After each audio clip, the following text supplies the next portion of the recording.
He's due to start the third game as well. He's 17 of 29 for 143 yards, a touchdown and a pick. 5 carries on 22 rushing yards. Like the beginning of the game was pretty astronomically bad. Very inaccurate and inefficient with his timing, with his progressions. Through kind of like what we've gathered from Brian Schottenheimer on his evaluation, then I'll kind of play that into my evaluation, is that he's kind of been this terrific talent, but we can't hone that in to, let's say, somebody that is effective with his progressions and that doesn't over rely on big plays instead of, hitting the check down. And, that I'm going to say two names here that may shock the world. And I'm not comparing what I'm doing. I'm not comparing the player. I'm comparing the situation and the arm talent. We've seen 2 elite arm talents come into the NFL, and obviously they were plug and play right now, this instant, because of where they were drafted at.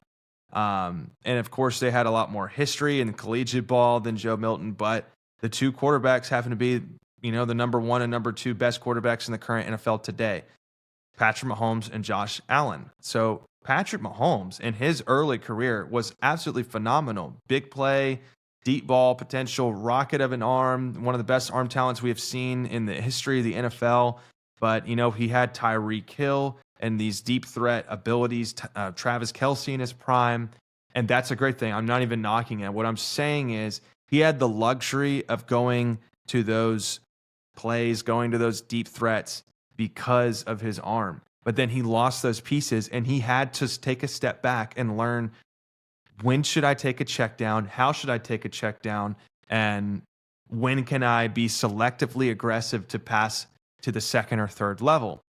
And Josh Allen is more on the other side of, he had this crazy talent, but the developmental aspects of his game weren't really sharpened until about year 3, is when we really started to see peak Josh Allen. And we've seen his throwing motion alter over time. He used to be kind of down towards his hip. Now he's more towards his ear, not necessarily 3/4, but just kind of quick to the point and had that controlled zip on it and that flick of the thumb.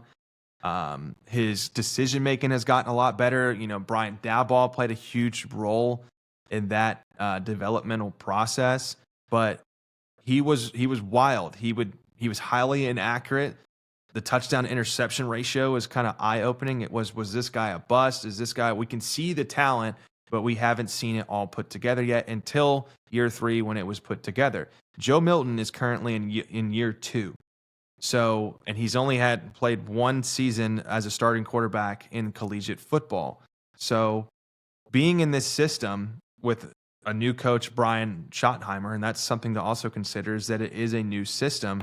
It's something to keep an eye on and to be patient with. And, I think Dallas really wants to see what he's got, see what he's capable of in this preseason. And I am in 100% agreement of that decision.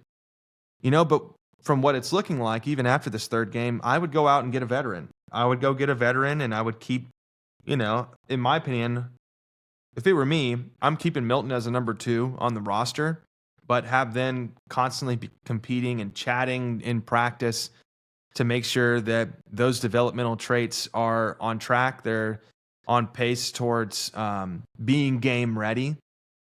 And, especially if Dak is out a game or two and not like, I don't know, 6 weeks or 4 weeks, then I would play Joe Milton. Just see what he's got, put him in a real life game scenario.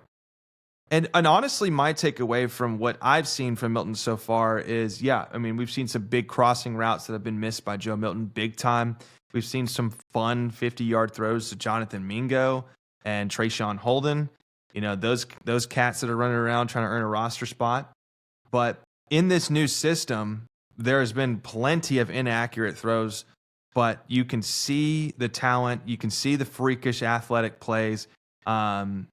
And I think it's worth developing. It's worth taking a shot on. It's nice to me that Dallas was aggressive on a high risk scenario like Joe Milton and really not have to pay all that much.